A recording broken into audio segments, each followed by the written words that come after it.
આ જોઈ રહ્યા છો મોડાસાની બાજુમાં બસ સ્ટેન્ડના બાજુમાં પ્રથમ ગેસ્ટ હાઉસ આવેલું છે. ત્યાં આટલું બધું આ માણસ બેઠેલું હોય છે રોજે રોજ, પરંતુ આપ આ સ્વચ્છતા જોઈ શકો છો. આટલો કચરો રોજ પડ્યો હોય છે. કોઈ નગરપાલિકા, કોઈ તંત્ર સાફ સફાઈ કરવા આવતું નથી.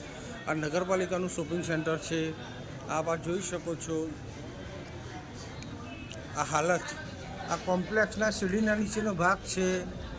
આ જોઈ શકો છો આ નગરપાલિકાનું શોપિંગ સેન્ટર છે. અહીંયા બાજુમાં બસ સ્ટેન્ડ આવેલું છે. સામે SBI બેંક પણ આવેલી છે. અને આ જોઈ શકો છો આપ. જો અહીંયાની તમને મૂતળીની બતાવો, મૂતળીની હાલત શું છે આપ જોઈ શકો છો. આ જુઓ.